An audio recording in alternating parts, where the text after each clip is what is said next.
Find the average of first 40 natural numbers. Average of the first average. మనకి average గురించి first బిగినింగ్లో నేర్చుకుందాం. ఏందమ్మా some of the natural numbers 1 + 2 + 3 + and so on n natural numbers is equal to n natural number is equal to n into n + 1/2 sum of the n into n. So average అన్నారు కాబట్టి divided by n వేస్తాం కదా. n numbers ఉంది కాబట్టి ఇటు కూడా divided by n వేస్తే n cancel అయిపోయి ఏం మిగులుతుందమ్మా n + n క్యాన్సిల్ అయిపోయి n + 1 divided by 2. So some of the n natural numbers formula ఏంటిది n + 1/2 is the answer. So okay, so మనం ఇక్కడ ఫార్ములా గుర్తుపెట్టుకోవాల్సిన లేదు.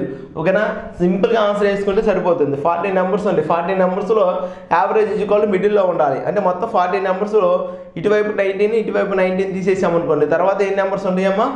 ఇదే యాక్చువల్లీ మనకి ఇదేం గుర్తుపెట్టుకోండి. 40 + 1 divided by 2 is equal to 20. 41 అంటే ఎంతమ్మా 20.5. ఓకే, ఇదేని గుర్తుపెట్టుకోవచ్చు.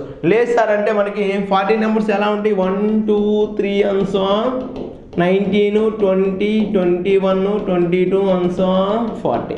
ఇలానే కదా, ఒక ఐడియా ఉంటే చాలు. సో మొత్తం 40 నెంబర్స్. 40 నెంబర్స్లో బిట్వీన్ 41 అయితే మనకి 20 ఈజ్ ద బిట్వీన్ అయితే. కానీ ఇక్కడ ఏంటిది? ఇది ఇటు ఒక 19 ఇటు ఒక 19. ఓకేనా, ఇటు ఒక 19 ఇటు ఒక 19 తీసేసా. రిమైనింగ్ మధ్యలో ఏముండయి?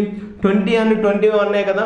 ఆ రెండింటి యొక్క యావరేజ్. రెండింటి యొక్క యావరేజ్ ఎంతమ్మా? 20 + 21/2 is equal to 20.5 is the average. So ఇలా అయినా చేయొచ్చు, ఇలానే చేయొచ్చు. చాలా సింపుల్ అమ్మా. ఓకేనా, ఫార్ములా గుర్తుండాలనే రూలే లేదు.